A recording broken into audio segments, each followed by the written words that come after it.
Good morning everyone. मैं Sanjali Kaushal, assistant professor intermediate department Madhupur college Madhupur. मैं आज आप लोगों को इकोनॉमिक्स पढ़ाने वाली हूँ। अर्थशास्त्र ये आईए, आईएससी, आईकॉम तीनों के लिए है, कॉमन है सिलेबस आप लोगों का। तो आज जो पहला चैप्टर है आप लोगों का अर्थशास्त्र क्या है वो मैं पढ़ाने जा रही हूँ। अर्थशास्त्र क्या है? अर्थशास्त्र शब्द का सबसे पहले उपयोग जो अलग विषय के रूप में किया गया था प्रोफेसर एडम स्मिथ के द्वारा किया गया था।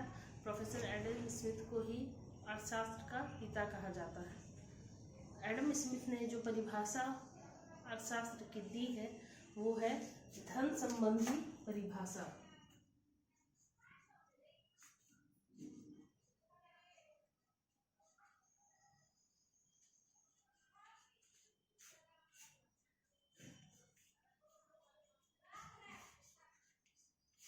धन संबंधी परिभाषा professor Adam Smith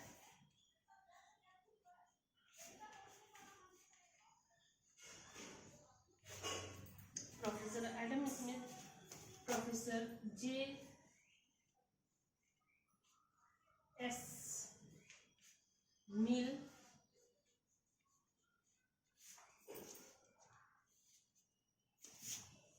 professor senior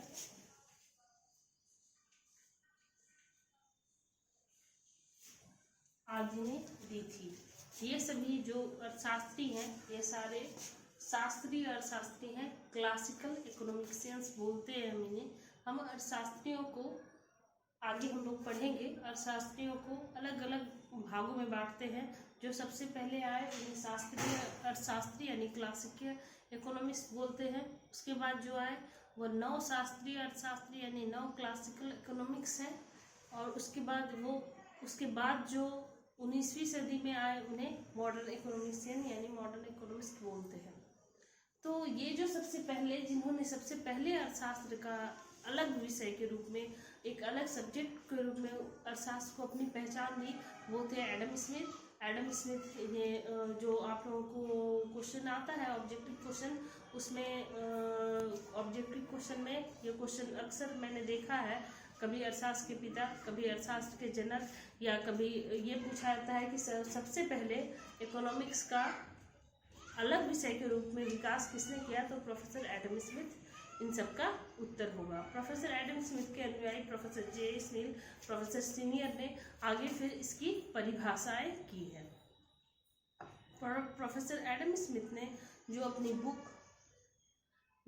wealth of Nations में सबसे पहले जो लिखा सबसे पहली बार, तो उन्होंने ये लिखा कि अर्थशास्त्र धन का विज्ञान है। और अभी भी जो हम लोग अर्थशास्त्र से मतलब यानी आर्थिक क्रियाओं से मतलब धन का ही लेते हैं, तो उसी से पहले सबसे पहले ये जो परिभाषा थी ये धन पे केंद्रित थी। और मनुष्य के विकास के लिए, मनुष्य के जीवन के लिए सबसे जो महत्वपूर्ण इम्पोर्टेंट चीज़ जो उन्होंने बताई वो क्या बताई? धन बताया। और साथ साथ प्रोफेसर मिल ने, प्रोफेसर सीनियर ने भी धन ही बताया। और जो किताब जो पहले लिखी उन्होंने वो वेल्थ ऑफ नेशंस है।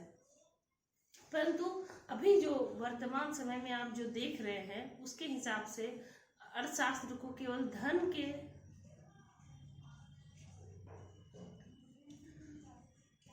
घेरे में डाल के पढ़ना होगा तो ये बहुत ही छोटी सी परिभाषा हो जाएगी, या अर्थशास्त्र को एक घेरे में बंद करना हो जाएगा।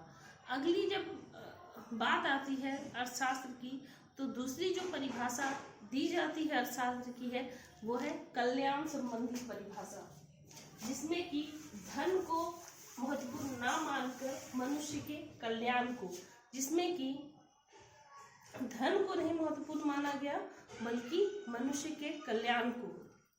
कल्याण से अर्थ है कि ज़्यादा से ज़्यादा आपको संतोष प्राप्त हो, सेटिस्फैक्शन प्राप्त हो। ये जो है कल्याण संबंधी अर्थशास्त्री में कल्याण संबंधी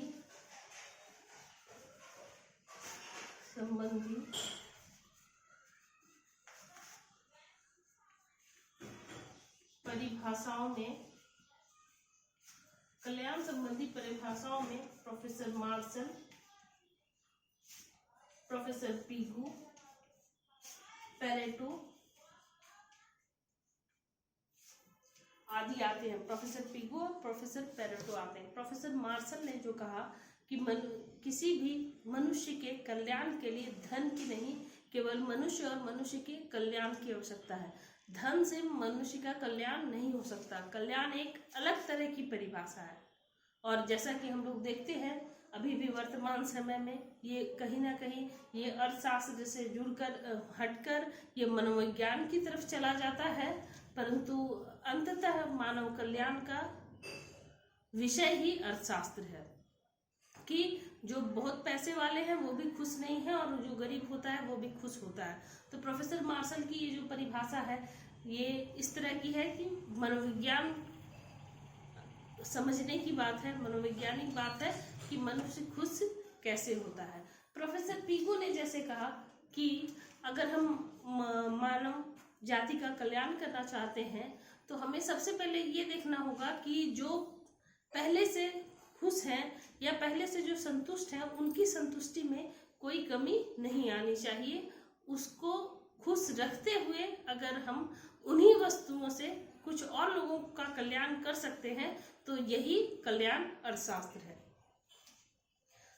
तो ये तीन महत्वपूर्ण अर्थशास्त्री जो थे जिन्होंने सबसे पहले अर्थशास्त्र को धन के घेरे से निकालकर कल्याण के का रूप दिया और उसकी परिभाषा को, अर्थशास्त्र की परिभाषा को विरहित किया है। तो पहले है प्रोफेसर मार्शल, प्रोफेसर पीगू और प्रोफेसर पेरेटो।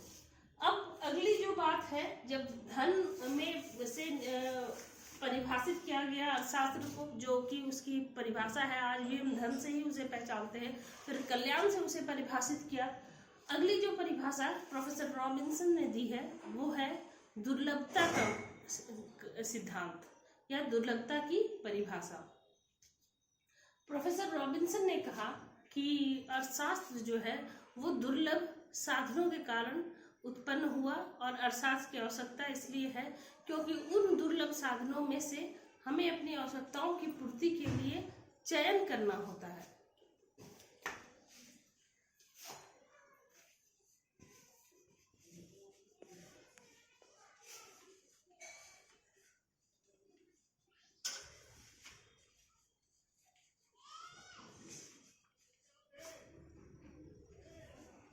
प्रोफेसर रॉबिन्स ने दी। और अगली जो परिभाषा है विकास संबंधी परिभाषा है। अर्थशास्त्र को दुर्लभता के घेरे से निकालकर अब ले आए विकास की तरफ कि अर्थशास्त्र का मेन जो मकसद है, जो मोटो है कि हम अर्थशास्त्र क्यों पढ़े, तो मानव के विकास के लिए।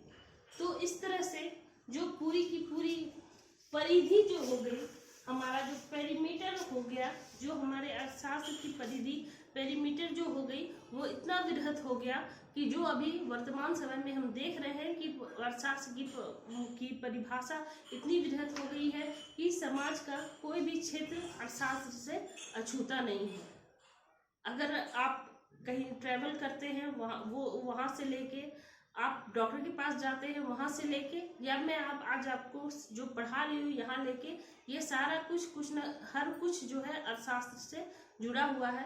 हर कहीं जहाँ हम मानवीय आवश्यकताओं की पूर्ति कर रहे हैं उसके बदले में कुछ प्राप्त कर रहे हैं, ये सारा क्या है, अर्थशास्त्र का एक रूप है। मुझे लगता है कि आज आप लोगों ने बहुत अच्छे से अर्थशास्त्र की परिभाषा को समझा होगा।